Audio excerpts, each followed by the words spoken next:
Kaduna State Governor Nasir El-Rufai has raised an alarm that members of Boko Haram insurgents and Iswap terrorists have infiltrated some local government areas of the state.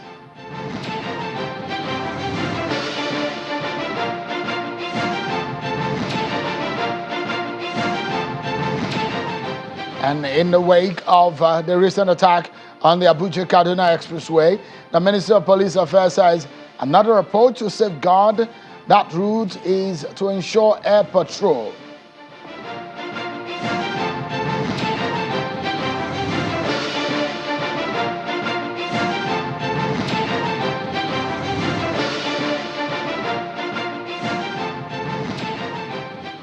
Hello everyone, welcome to the program. This is Politics Today live on Channels Television. I'm Sean Wakimbalo in Abuja, the nation's capital.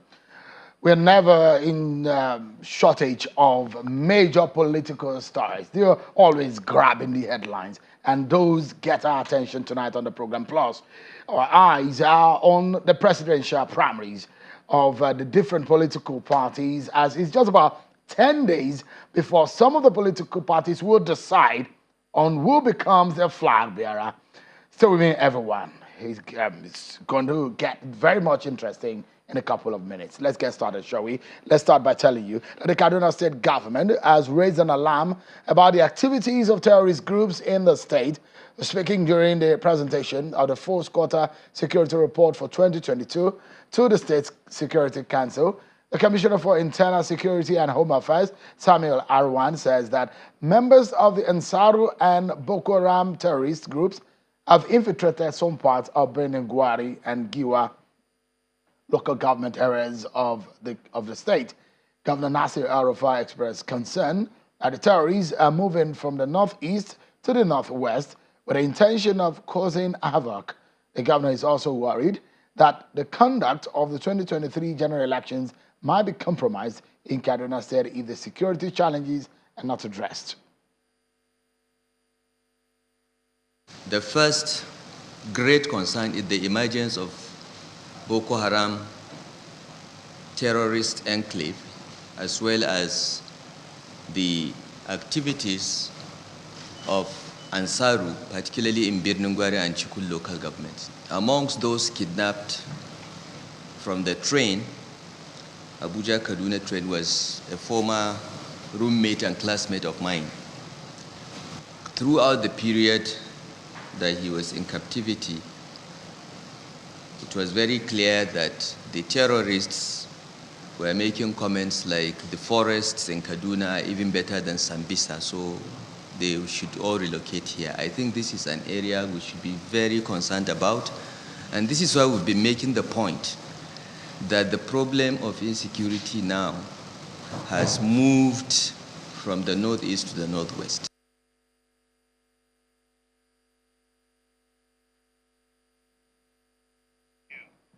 Governor Nasir El-Rufai on the issues of security in Kaduna State and the insurgents who they say have now infiltrated Kaduna State.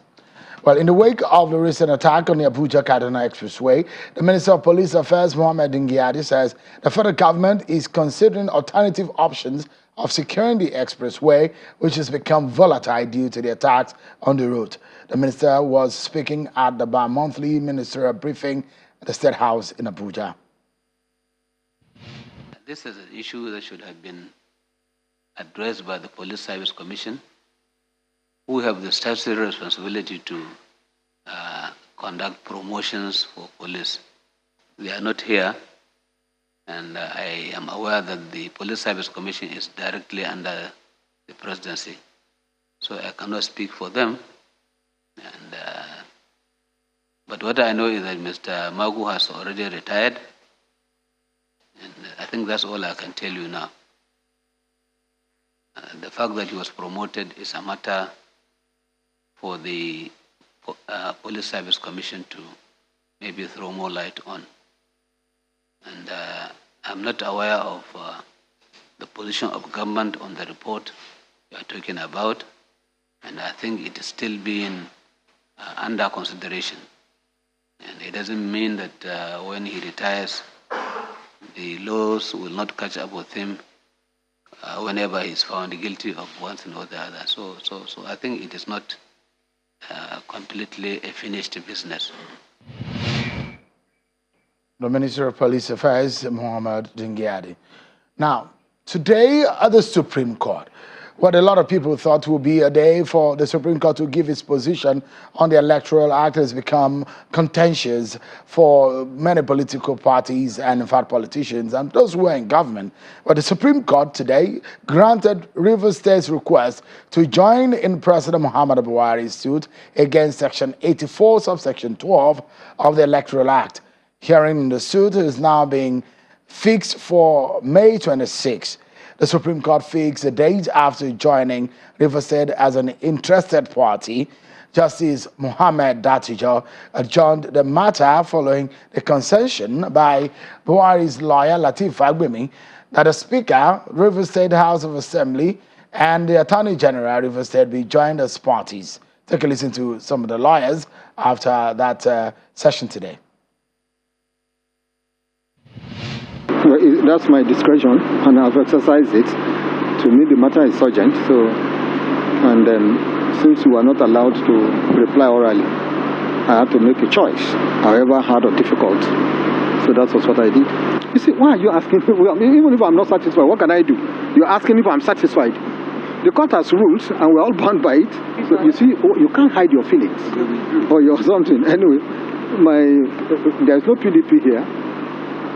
So tell them PDP is not here. I will not know. You need to ask the person who filed it. He will tell you the reason for filing it. You can only ask me why I oppose or why I did not oppose. So, and I told you I didn't oppose because of the situation of things. The position is so clear. The matter is before the Supreme Court, and we are to come back on Thursday. And I think the best thing is to wait till Thursday when we will see what the by laws we decide. Well, you know, I would like to speak generally on the issue of preliminary objection, because I don't want to situation anything I should say here to prejudice the mind of the court or anyone.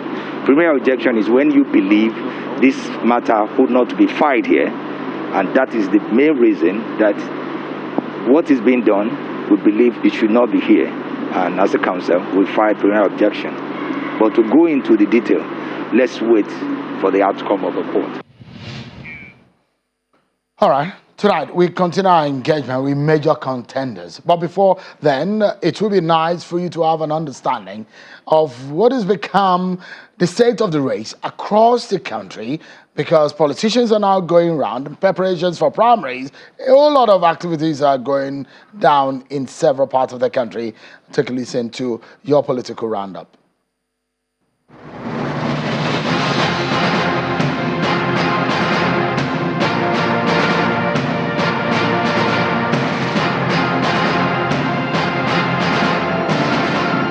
Anambra State Governor Professor Chukwuma Soludo has presented the revised 2022 budget of about 170 billion naira to the Anambra State House of Assembly. The revised 2022 budget tagged "Taking Off from the Block," according to the governor, is to reflect the humongous challenges facing the state, including a red treasury and pervasive insecurity challenges.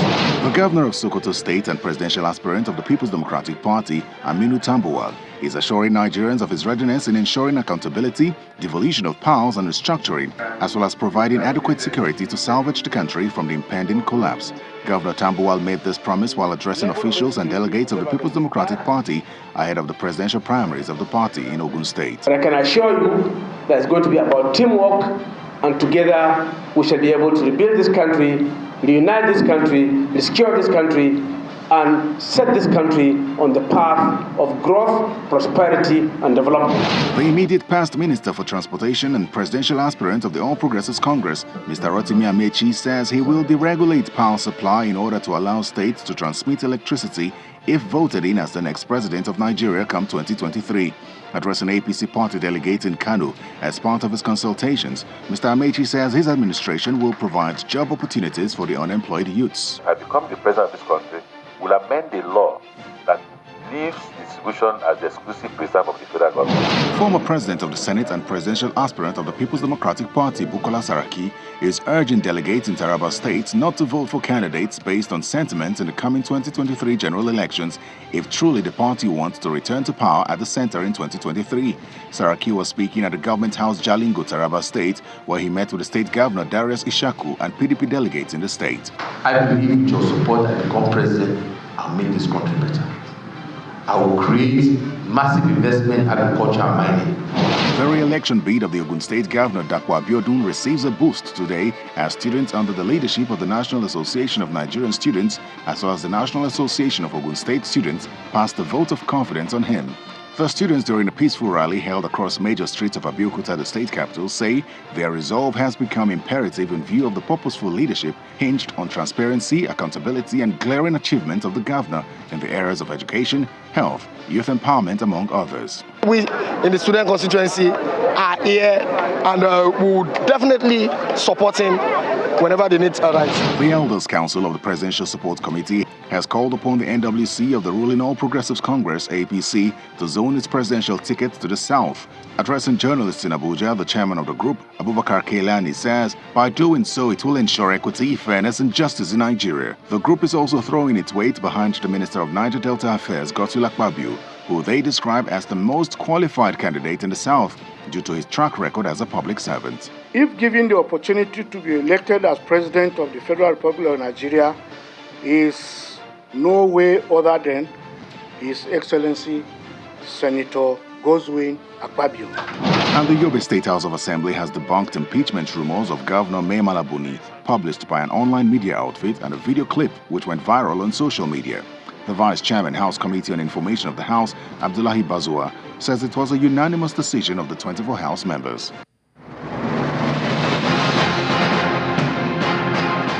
Let me introduce my guest that is here with me in Abuja studio. He's a technology entrepreneur. He was in the APC, but he since left the APC and moved to the YPP in search of a presidential ticket because of what has been described as the exorbitant rate or amount of obtaining nomination and show of interest form in the APC. I'm being joined by a former presidential hope for the APC who has since joined the YPP, Mr. Adamu Garba. Thank you so much for joining us tonight. Thank you for having me, Mr. Shehu. So you dumped your party APC?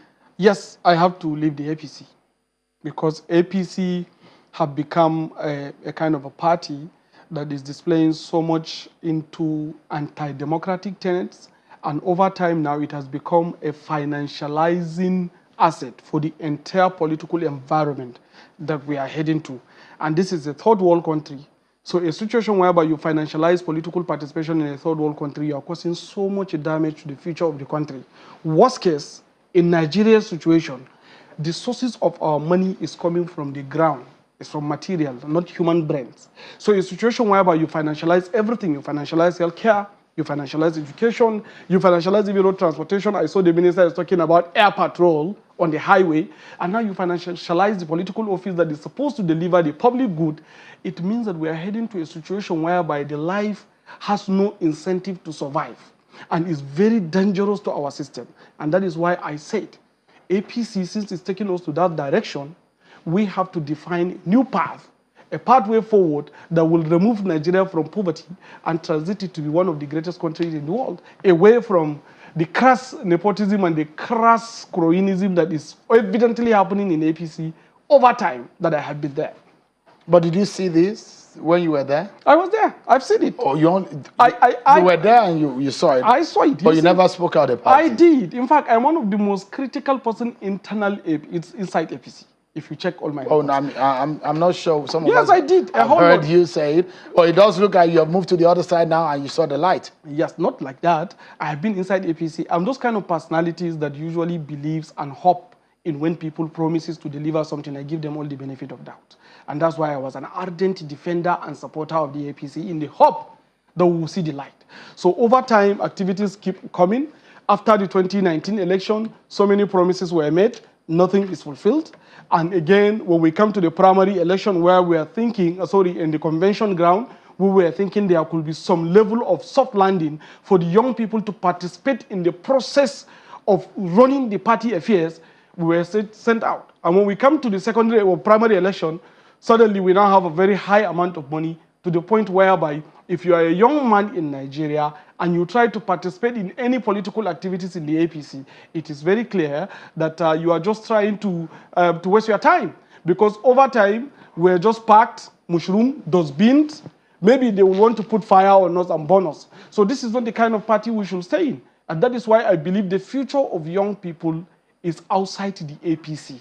And the best solution for me to do is to go to a platform that will give us a better way forward, a better program, a better democracy to be able to advance the cause of new generation of Nigerians. And that's why we moved to YPP. Interesting. So now, you're one of those who said that you were very happy when the floor was open, but you became dismayed when the price of the nomination form came.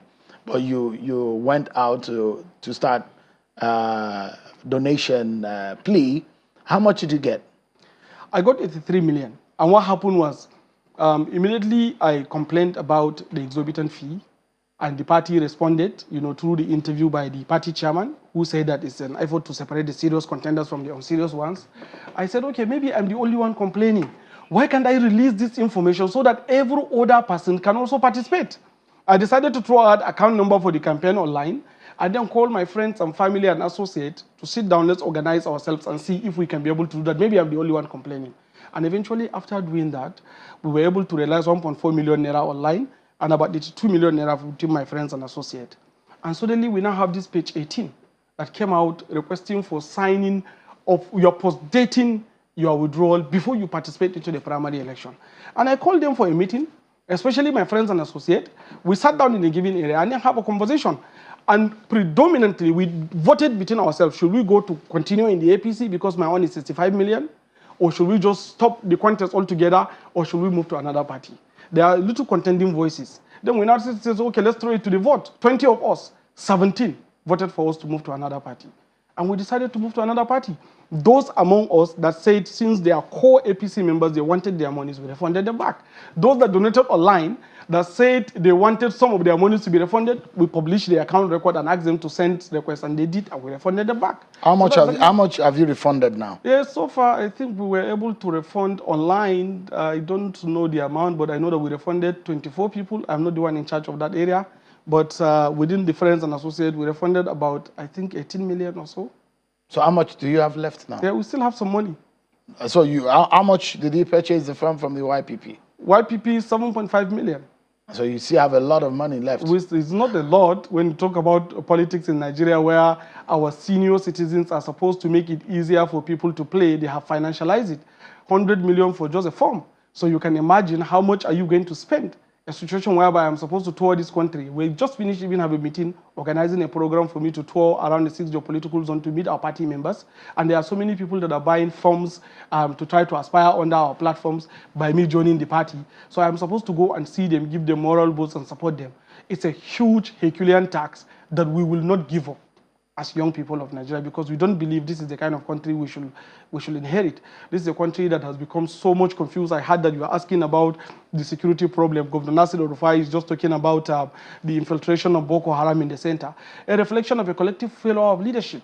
If Boko Haram can be in the periphery at Sambisa Forest, and now they are at the center of Nigeria, stopping the entire activities, you don't have a single security solution approach to fixing this problem. In the 21st century, we're still approaching these issues using hard power as opposed to soft power, where all security issues are addressed using consultative approach by mainstreaming the key stakeholders in all the areas in a council to have a proper deliberation and discussion about how to handle security issues in the country. We are still discussing about procurement of military hardware and keep shooting. How are we going to solve this problem? So before I go into some of the ideas that you have, so I wanted to, because of accountability's sake, you said you purchased the form in YPP for 7.5 million. 7.5 million. Yes, because if the form is supposed to be 15 million, yeah, I'm under 40, so I'm entitled to 50% discount. Would you have been able to afford 100 million if you wanted to push for, did you have the money? Sincerely, I think if we push for, we'll get it. Because, you know, out of this... I'm not saying we. I mean, you and your friend. I'm saying, did you have... Me, personally... Did you have 100 million? Me, personally? Yeah. I will not... I'm a businessman, carry 100 million naira to buy from you. Take me as a thief.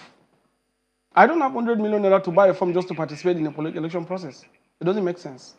For you to buy a firm for 100 million? It doesn't make sense. So maybe the party was right when they said they wanted to sieve the pretenders from the contenders. No, let me explain to you this. Right? So the party statement even responded by talking about motor park. And there is no better motor park in the world than a place where only money defines who should be where. Because the party decided to put only money as opposed to competency, capacity, you know, programs of delivery, sellability of the candidate, all those things are jettisoned out. They only put only money. And the only place I know where only money can work is either in the brothel, where you pay before service, or motor park, where you pay before you drive. So the best solution is that the party have succeeded in making themselves a motor park. And that's very wrong. That is not a model that young people should see. Because they have discouraged millions and millions of young people in this country. And they have pushed so many of them into crime and criminality because they believe what matters in this country is only money.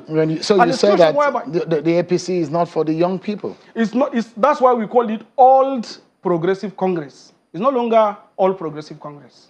It's an old or LD Progressive Congress. Because it's a congress or a congregation of few people that have just paid serious attention to money as opposed to every other thing. A situation whereby you have high rate of crime, you have high rate of drug trafficking, you have high rate of killings, you have high rate of destruction, where we are trying to convince the young people to follow legitimate paths to be able to survive. In APC, we are now using money as the principal driver for you to acquire political office. The office have a leaf on top of it for sale. And this is very risky for our democracy. I mean, because it's a political association where people come together in agreement of the common stand of the party. If it was unanimous for the party to stick with the amount they wanted to sell, I mean, it's an association by interest and by whatever you believe in. Now, the question is that the party says they've given reasons for putting the price tag on the nomination form. And they said, look, there's a lot to do. They are the ruling party. So you don't agree with the reasons of the party? The whole essence of democracy is to have average citizens at minimum wage to have right to vote and be voted for. 100 million naira prize nomination form excluded 99.9% of Nigerians from participating in the process. That itself defeated the whole purpose of democracy. A situation whereby your minimum wage is 18,000 naira. And when BBC did some statistics, it came out very clear that as a director with 350,000 naira salary, you must save for 24 years before you can afford 500 million naira. I had a course to look at a statistical report from Africa Today. They have looked at the financialization of Nigerian electioneering. A simple candidate, before you win in APC, by APC model, by APC standard, you must budget at least $2 billion to be able to spend between the time that the electioneering starts to the time the electioneering ends. In fact, is it the fault of the APC or the fault of the political election system? I think APC is supposed to show leadership by example. The reason why I'm saying that? I'm coming. I think just a moment. You don't think that is a systemic problem? Because if you're running for office in Nigeria, we have about 8,000 plus polling units in this country. You have agents in almost all the 8,000 or so polling units that we have across this country. If you're spending, you wouldn't spend anything less than 2,000 or 3,000 for every agent that you put in the polling unit, times 8,000.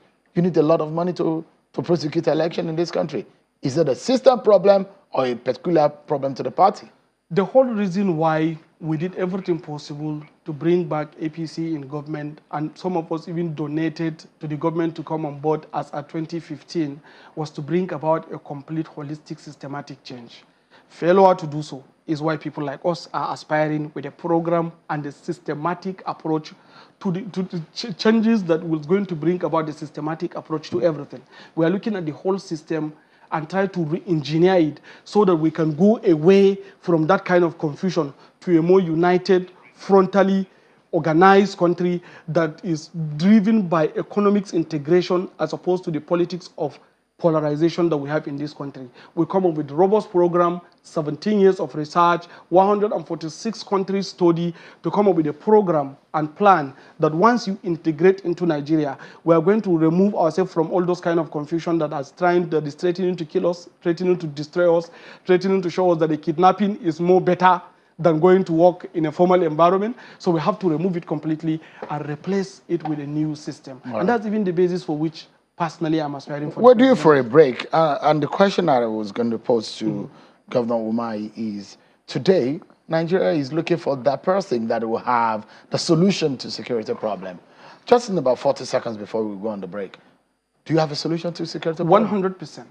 The solution to security problem in Nigeria is creating a council. We call it Council for Security and Political Affairs. Our research has shown that 99% of the security issues we have is driven by political interests.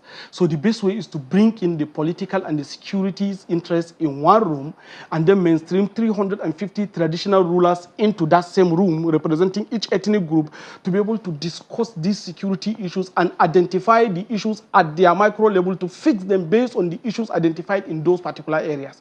That's the way it has been handled. We are not the only ones that are facing this kind of security problem. Many countries have done that before. China have done that before. Russia have got the same problem. Philippines have got the same problem. Saudi Arabia had the same problem. What you do is to mainstream interest group in the country in one room. That you can be able to identify this problem at micro level and tame them before they spread. All right. Stay with me, Mr. Damugaruba. We need to go on the break now. And when we come back, don't forget, we have the executive governor of Ebonyi State. One of the APC presidential aspirants is live for us in Abakaliki, in the capital of Ebonyi State. We had an initial glitch with the audio. It's now perfect now. But you will be able to hear him when we come back from this break. Stay with me, everyone. We'll be right back.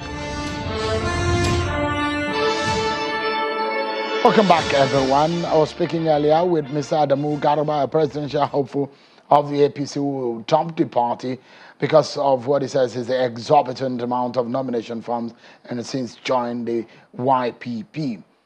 Earlier, before then, we were speaking with Governor Dave Umahi of Ebonyi State, but we couldn't hear him, but now everything seems to be perfect. Thank you, Your Excellency, for rejoining us on the program. And let me begin again with the question that I posed earlier. I was making a remark about your attire, which I've not seen you dressed in that in this form before, but it's good to see you. This issue of security is a major concern in the land. Your colleague governor of Kaduna State, Nasir El-Rufai, has raised an alarm that there is an infiltration of Boko Haram and insurgents from the northeast into the northwestern region of the country, and in fact, his state.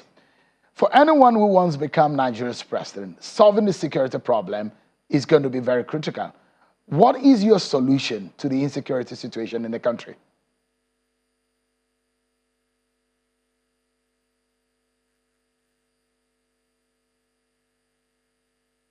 Thank you very much, and good evening to you. I don't know if you can hear me now.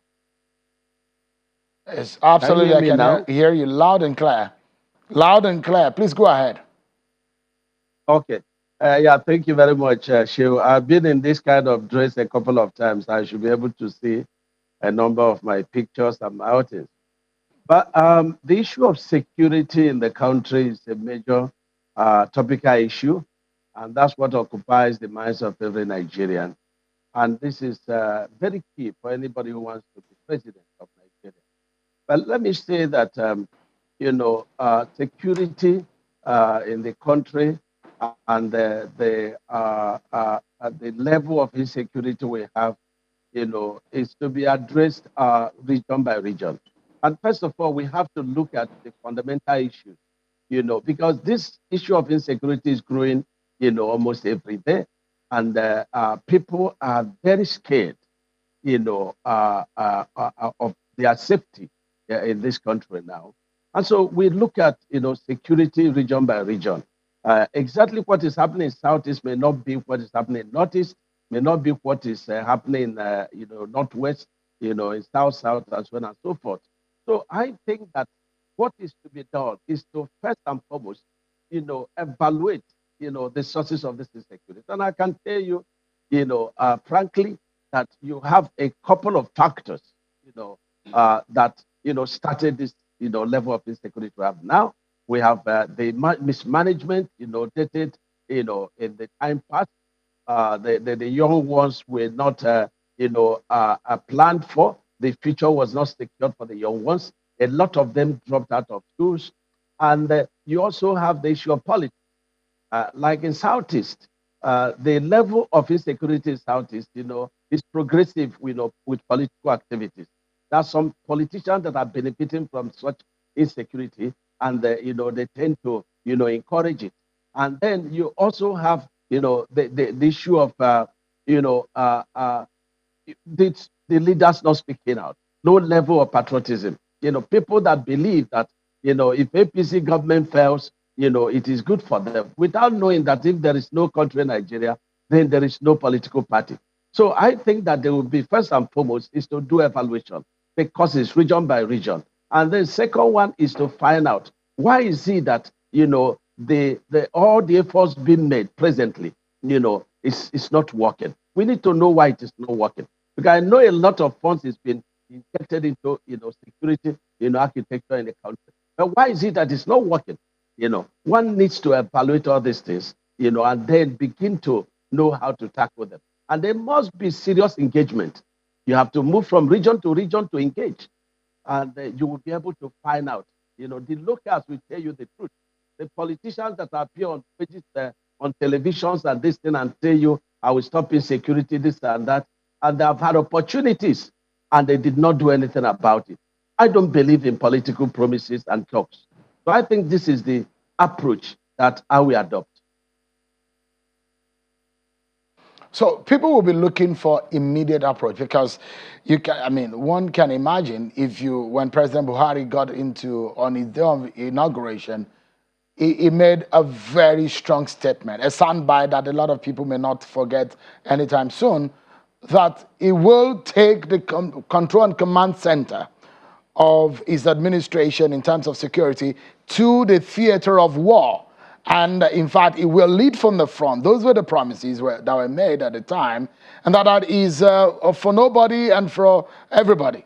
Now, the question will be, a lot of people will be asking, intangible means, for those who understand policy, who understand legislation and how the structure of this country works, people know that security at the grassroots level, where things look failing, is where the problem may be lying.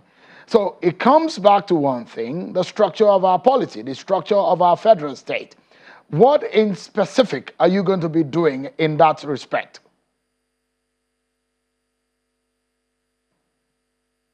Yeah. So much, I believe in a bottom, top approach, to this issue of insecurity in our country. And I will give you an example of what I'm doing here.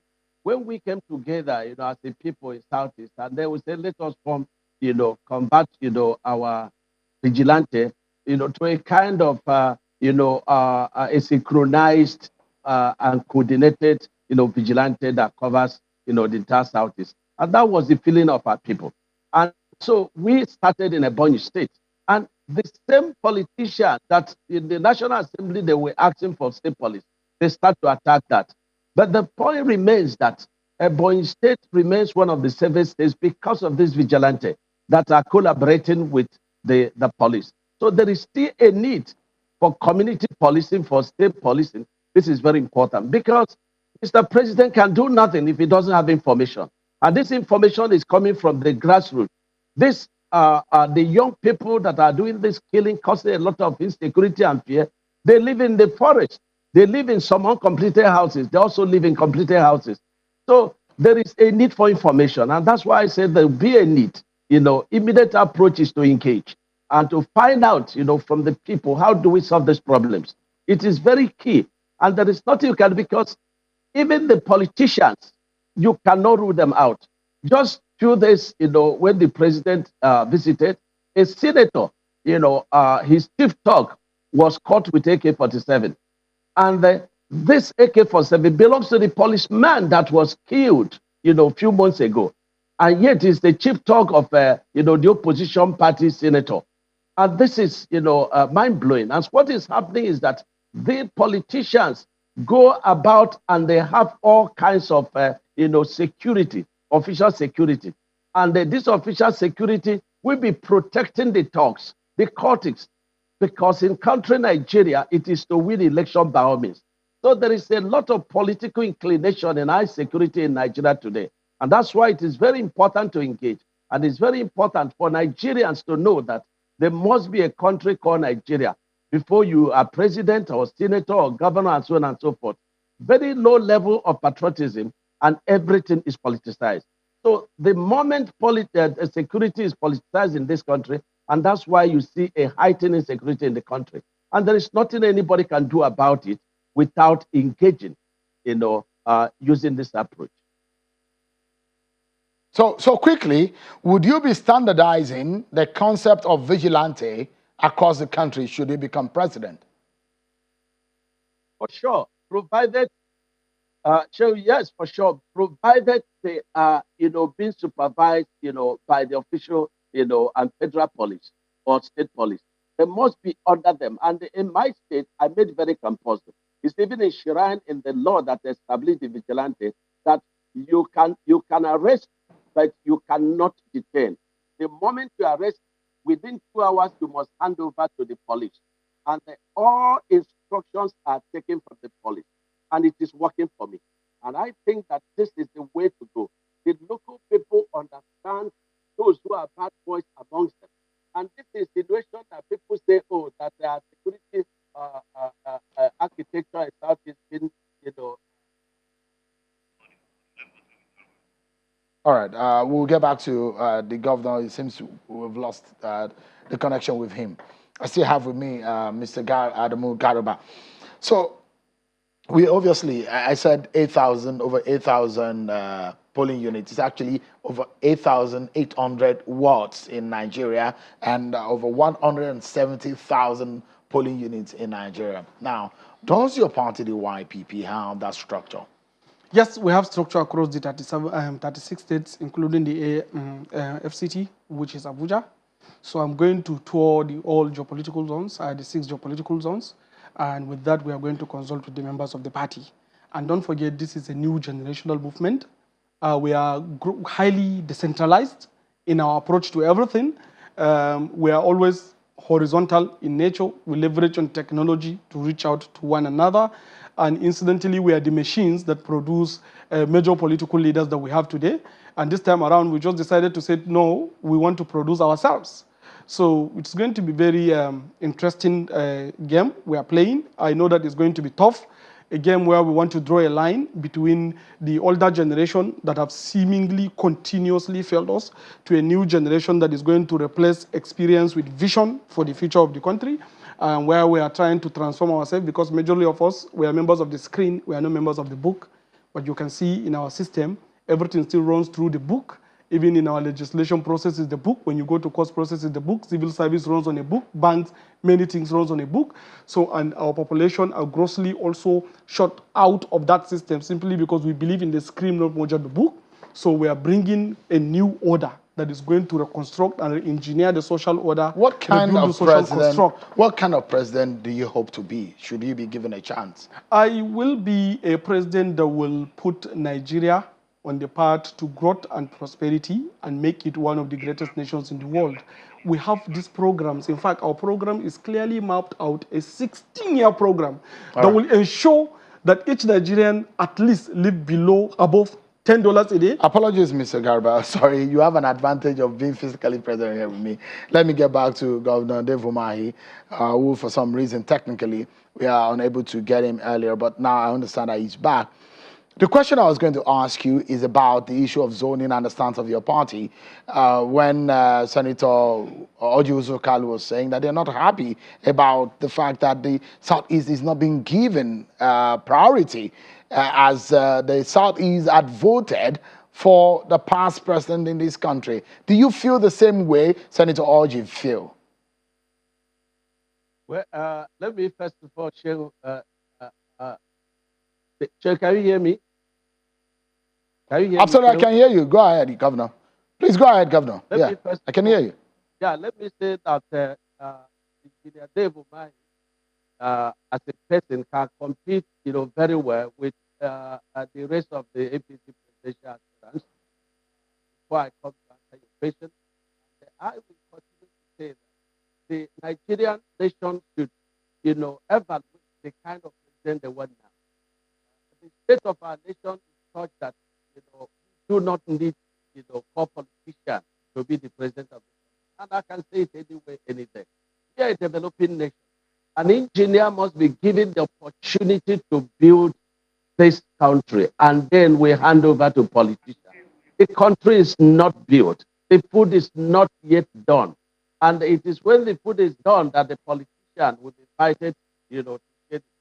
So I think an engineer for the first time should be given the opportunity. And what I have done in a point is an example of what an engineer can do with little resources. And I can say it anyway, that the country needs an engineer to repair it, to build it, and then the politicians can come and take over. And let me continue to say that Nigerians are tired of political promises. They are tired of political promises. We should be evaluated based on the opportunities we've had in the past of what we are holding presently to find out what we can do. For he that is faithful in the little will be able to handle, the big one.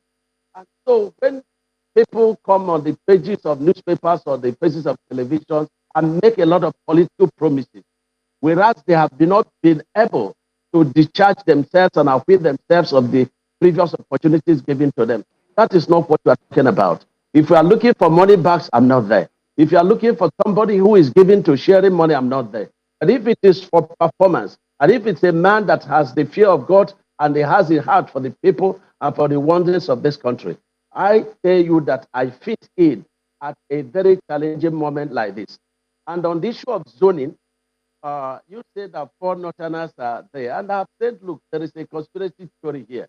The entire southern governors came together, and the leaders, and even the middle belt leaders, they came together and said, look, for fairness, equity, and justice, the next president that will replace, Ade President Buhari should come from the south. And I had said in my previous outings that everybody had in mind, the southeast, because in the entire southern Nigeria, the southeast never produced an elected president. And so when we started this, and I said publicly that the body language of Mr. President is to cede power to the South for fairness, equity, and justice. That was the platform we started asking for this. But when it appears that the food, was done, then we started having a lot of presidential aspirants from the South and from the Southwest. And so I sensed it first, in PDP. And I said, look, we have, invested so much as a people in PDP. And the body language, especially the headmaster of PDP, does not suggest that they will allow, Southeast to fly the ticket. And incidentally, I was attacked by my own people Southeast. But now they are crossroads, because all that I predicted is come to be, in the face of, PDP right now. And so when you come to APC, and vis-a-vis this issue of agitation on the platform of equity and fairness, and then the body language of Mr. President, and then you have more aspirants from South and from Southwest, and then you begin to ask yourself, where is then the equity, fairness, and justice in this collective, quest for the presidency to return to South? So my opinion is that if we do not consider Southeast in the context of Southern, West, then it becomes that the conspiracy to blackmail the North. That's the way I feel. Because what is good, by asking for that, on this platform, should also be good when it comes to that region, to ask that the Southeast should be given the opportunity. That's my opinion about that. All right. I'm not so happy tonight with my conversation with you because technical issues became an obstacle in a lot of questions that I have for you planned. I'm not able to ask them, but I want to implore you. Promise me, as soon as we get into Abuja, you will come right into our studio. No, we are out of time. So promise that you will come into our Abuja studio so that we can have a proper conversation about your ambition and this country. When do you want me to come? On Saturday? And give me a time. Give me Sunday, Monday. Give me a date. And Okay. come. I'll be there. I'll be there. Sure, I'll come. Thank you. Thank you. I'll Thank come. you so much, Your Excellency, for joining us. And I Thank you, appreciate dear. it. Thank We're you. hoping to see you Thank in our studio Thank here. you. Thank you so much. And Mr. Thank- Adamu Garba, thank you so much for coming tonight. I appreciate it. And I Thank wish you the you. very best. Thank you very much. Well, that's our show for today, everyone. Many thanks for watching. I'm Sean Kimale. Bye for now.